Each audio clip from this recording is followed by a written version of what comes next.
ನಾನು ಆಟೋ ಓಡಿಸ್ತೀನಿ. ಆದರೆ ಇತ್ತೀಚೆಗೆ ವಾರ ಶುರುವಾದಾಗಿಂದ ನಮಗೆ ಒಂದು ಬಂಕಲ್ಲಿ ಹೋದರೆ 100 ರೂಪಾಯಿ ಇದೆ, ಇದರಲ್ಲಿ 99 ಇದೆ. ಗೋರ್ HP ಇದರಲ್ಲಿ ಅಂದರೆ 90 ರೂಪಾಯಿ ಇದೆ.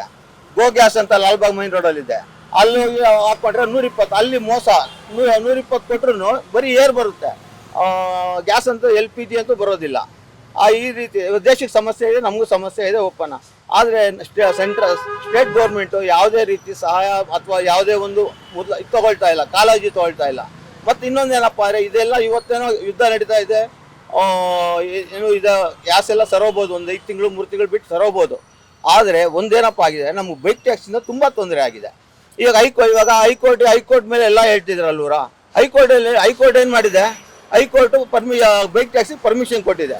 ಏನು ಹೇಳಿದೆ, ಗೈಡ್ಲೈನ್ ಮಾಡಿ ಅಂತ ಹೇಳಿ ಸರ್ಕಾರಕ್ಕೆ ಆದೇಶ ಕೊಟ್ಟು ಎಷ್ಟು ದಿನ ಆಯ್ತು ಹೈಕೋರ್ಟು? ಯಾಕೆ ಇನ್ನೂ ಮಾಡಿಲ್ಲ? ಏನಕ್ಕೆ ಮಾಡಿಲ್ಲ ಅಂದರೆ, ನನಗೆ ಬಂದಿರೋ ಮಾಹಿತಿ ಪ್ರಕಾರ ಅಗ್ರಿಗೇಟರ್ ಟ್ಯಾಕ್ಸಿ ಅಗ್ರಿಗೇಟರ್ ಕಂಪನಿಗಳಿಂದ 800 ಕೋಟಿ ರೂಪಾಯಿ ಸರ್ಕಾರ ತೊಗೊಂಡಿದೆ. 800 ಕೋಟಿ ರೂಪಾಯಿ ಸರ್ಕಾರ ತೊಗೊಂಡು ಅದರಲ್ಲಿ 20 ಕೋಟಿ ರೂಪಾಯಿ ಹೈಕೋರ್ಟ್ ಜಡ್ಜ್ ಕೊಟ್ಟಿದೆ. ಮತ್ತೆ ಇನ್ನೊಂದು ಇದು ಎಲ್ಲಿ ಡೀಲ್ ಆಗಿದೆ, ಬಾಗೇಪಲ್ಲಿ ಚೆಕ್ ಪೋಸ್ಟ್ ಹತ್ರ 800 ಕೋಟಿ ರೂಪಾಯಿ ಲಂಚ ಹೋಗಿದೆ. ಅದು ಏನಕ್ಕಾಗಿದೆ? ಅಸ್ಸಾಮು ಮತ್ತು ಕೇರಳಗೆ ಸಪ್ಲೈ ಆಗಿದೆ. ಈ ಸರ್ಕಾರ ಅಲ್ಲಿಗೆ ಎಲೆಕ್ಷನ್ ಖರ್ಚಿಗೆ ಅಂತ ಕೊಟ್ಟಿದೆ. ಈ ರೀತಿ ಸರ್ಕಾರ ನಮ್ಮ ಪರವಾಗಿಲ್ಲ ಅಂದಮೇಲೆ ನಾವು ಯಾವ ರೀತಿ ದುಡಿಮೆ ಮಾಡಬೇಕು? ಈಗ ವಾರ ನಡೀತಾ ಇದೆ, ಗ್ಯಾಸ್ ಎಲ್ಲ ಜಾಸ್ತಿ ಆಗಿದೆ, ಗ್ಯಾಸ್ ಸಿಗ್ತಾ ಇಲ್ಲ. ಈ ಸರೋದ್ಮೇಲೆ ನಮ್ಗೆ ಬೈಕ್ ಟ್ಯಾಕ್ಸಿ ಕಂಪನಿಯಿಂದ ಏನು ನಿಲ್ಸುತ್ತೆ? ಆಯಿತು, ಬೈಕ್ ಟ್ಯಾಕ್ಸಿ ಕಂಪನಿ ಕೊಡ್ತಾರೆ, ಜಡ್ಜಿಗೆ ಬುದ್ಧಿ ಇದೆಯಾ ಅಂತ ಮೊದಲು ಕೇಳ್ತೀನಿ. ಈಗ ಒಬ್ಬ ಬೈಕ್ ಟ್ಯಾಕ್ಸಿಯಲ್ಲಿ ಕೂತ್ಕೊಳ್ತಾನೆ, ನಮಗೆ ಅದು ಬೆಲ್ಲಮೂಲಗಳಿಂದ ನಮಗೆ ಸಿಕ್ಕಿದೆ ಮಾಹಿತಿ. ಇಲ್ಲ ಅಂದರೆ ಇವಾಗ ಹೈಕೋರ್ಟ್ ಆರ್ಡರ್ ಮಾಡಿದ್ಮೇಲೆ ಅದು ಆದೇಶ ಉಲ್ಲಂಘನೆ ಮಾಡಿದಂತಾನೆ ಸರ್ಕಾರ. ಏನಿಗೆ ಮಾಡಿಲ್ಲ? ಸರ್ಕಾರ ಮಾಡಿದ್ಮೇಲೆ ಇವ್ರು ಮಾಡಿಲ್ಲ ಅಂದರೆ ಅಗ್ರಿಗೇಟ್ ಕಂಪನಿ ಲಂಚ ತೊಗೊಂಡವ್ರು ಅಂತ ತಾನೆ, ತೊಗೊಂಡಿರಲ್ಲ ಅಂತ ಯಾವ ಗ್ಯಾರಂಟಿ ಹೇಳ್ಬೇಕು? ಅಥವಾ ಕೊಟ್ಟಿಲ್ಲ ಅಂತ ಬೆಲ್ಲಮೂಲಗಳಿಂದ ಹೇಳ್ತಿದ್ದೀನಿ.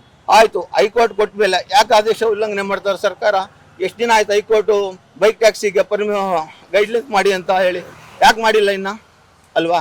ಈಗ ನಮಗೆ ಆಟೋ ಓಡಿಸ್ಬೇಕಾದ್ರೆ ಒಂದು ಯಾವುದೇ ಓಲಾ ಊಬರ್ ಯಾವುದೇ ಆದರೂ ಇನ್ಶೂರೆನ್ಸ್ ಇಲ್ಲ ಅಂದರೆ ಏನಾಗುತ್ತೆ?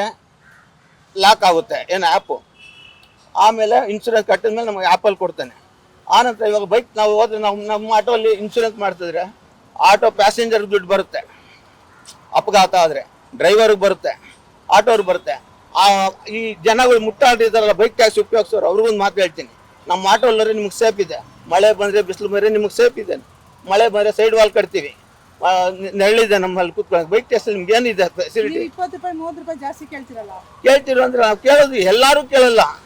ಹಾಗೆ ಅಂತ ಈ ಜನಾನು ಅಷ್ಟೇ, ಎಲ್ಲರೂ ಕೇಳಕ್ ಹೋಗಲ್ಲ. ಯಾರೋ ಒಬ್ರು ಮಾಡ್ತಾರೆ, ಎಲ್ಲರೂ ಕಳ್ರಾಗಲ್ಲ. ಈಗ BJP ಸರ್ಕಾರದಲ್ಲಿ ಎಲ್ಲರೂ ಕಳ್ರಿದ್ದಾರೆ ಸ್ಟೇಟಲ್ಲಿ. ಅದರಲ್ಲಿ ಸುರೇಶ್ ಕುಮಾರ್ ಅಂತ ಒಳ್ಳೆಯವನು ಇದ್ದಾನೆ, NR ರಮೇಶ್ ಅಂತ ಇಲ್ಲಿ ಯಡಿಯೂರು ವಾರ್ಡು ಒಳ್ಳೆ ಕಾರ್ಪೊರೇಟ್ ಇದ್ದಾನೆ, ಅವ್ರನ್ನೆಲ್ಲ ಕಳ್ರನ್ನಕ್ಕಾಗುತ್ತಾ? ಮಾಡ್ತಿದಾರಲ್ಲ, NR ರಮೇಶ್ ಮಾಡ್ತಿದ್ದಾರೆ. ಅವರು ಮನೆ ಹತ್ರ ಹೋದವ್ರಿಗೆ ಆಟೋರ್ಗೆ ಹೆಲ್ಪ್ ಮಾಡ್ತಾರೆ. ಧ್ರುವ ಸರ್ಜಾ ಕೊಟ್ಟಿದ್ದಾನೆ ದುಡ್ಡು.